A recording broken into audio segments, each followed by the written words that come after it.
台湾原住民的生态观。泰雅族是目前存活的原住民中最早移入台湾岛的民族，约6、7千年前，在台湾分布也最广。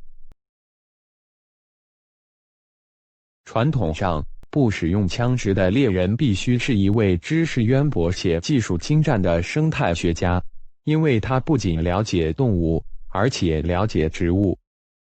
为了在山区和森林中生存，还必须了解物候学，了解生态系统中物种的相互作用。泰雅族人不认为野猪和猎人处于敌对关系，相反的，在生死攸关的激烈斗争中，他决定谁将成为谁的食物。因此，彼此提供食物的关系是依赖关系，而不只是敌意。台湾的原住民猎人在一个地方从事领域性活动，他定义了自己的领土，狩猎常有固定的面积和范围。由于动物的领域行为，某些动物的数量会固定不变，因此，如果他们想超过可以提供给他们的数量，则必须等待。这就是后来发展出来的不连续狩猎的概念。狩猎是布农族重要的经济和生产方式之一，也是一种生活学习。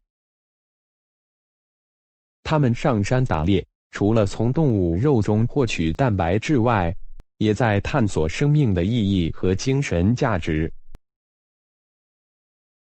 在野生动物的繁殖期间，大多数部落都将其视为禁猎期。环境和文化破坏。一旦自然景观和环境发生改变或破坏，就很难恢复。平地财团利用其雄厚的资金开发山区资源，造成原住民经济结构和价值的快速变化和转型。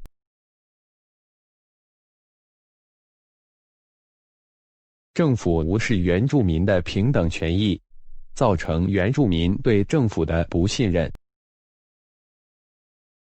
这使他们无法与各种环境保护措施配合，并继续保护自然。观光破坏了台湾山区的环境和文化。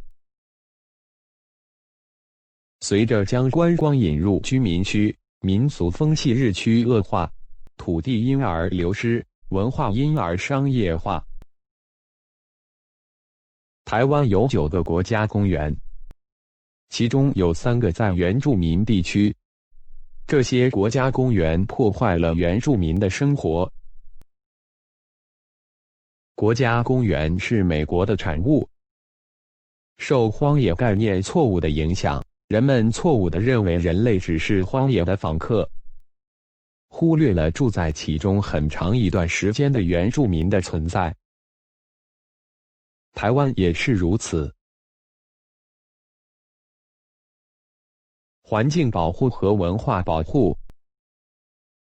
对于许多原住民而言，自数百年前的祖先以来，狩猎就已经成为一种生活方式，并没有动植物灭绝。到了上个世纪，动植物稀缺的原因不是狩猎文化，而在于市场经济的干预和不当的道路建设。市场经济的介入引入大量山产店家，为求货源不绝而大肆猎捕。道路建设不当破坏了动物的栖息地，使它们无处躲藏。